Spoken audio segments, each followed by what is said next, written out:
خدائی کارخانہ۔ سورج گویا قدرت کا ایک کارخانہ ہے جو مادے کو روشنی میں تبدیل کرتا ہے۔ گائے ایک زندہ کارخانہ ہے جس میں گھاس داخل ہوتی ہے اور گوشت اور دودھ میں تبدیل ہو جاتی ہے۔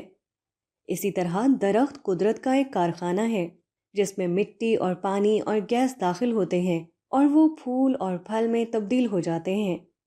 یہ عمل جو سورج، درخت اور جانور میں کامیابی کے ساتھ ہو رہا ہے، یہی عمل انسان سے بھی اس کے خالق کو مطلوب ہے۔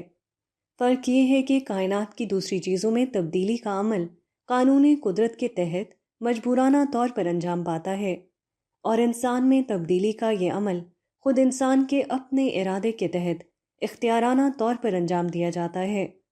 دوسری چیزوں میں تبدیلی مادی اعتبار سے ہو رہی ہے اور انسان کے اندر خدائی اعتبار سے۔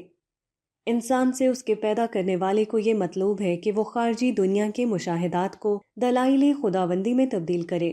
جو چیز اس کے اندر صرف بطور معلومات داخل ہوئی تھی، اس کو اپنے ذہن میں معرفت کی صورت دے سکے۔ اس کو جب دنیا میں کوئی کامیابی حاصل ہو تو اس کو وہ تمام تر خدا کے خانے میں ڈال دے۔ اس کو جب کوئی ناکامی ہو تو اس کے ذریعے وہ عجز انسانی کی حقیقت کو دریافت کرے۔ اس کو جب کسی سے شکایت ہو تو اس کا اندرونی نظام اس کو معافی اور درگزر کی صورت میں تبدیل کر دے، وغیرہ۔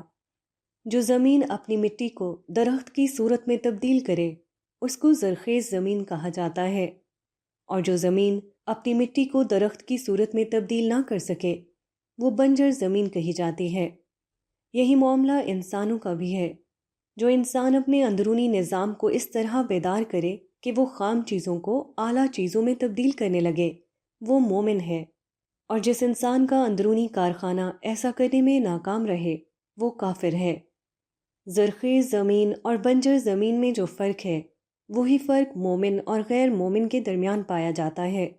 زرخیز زمین کے حصے میں شادابی آتی ہے اور بنجر زمین صرف اجاڑ پڑی رہتی ہے۔ اسی طرح مومن انسان کے لیے خدا کے یہاں ہمیشہ کی جنت ہے اور غیر مومن انسان کے لیے خدا کے یہاں ہمیشہ کی جہنم۔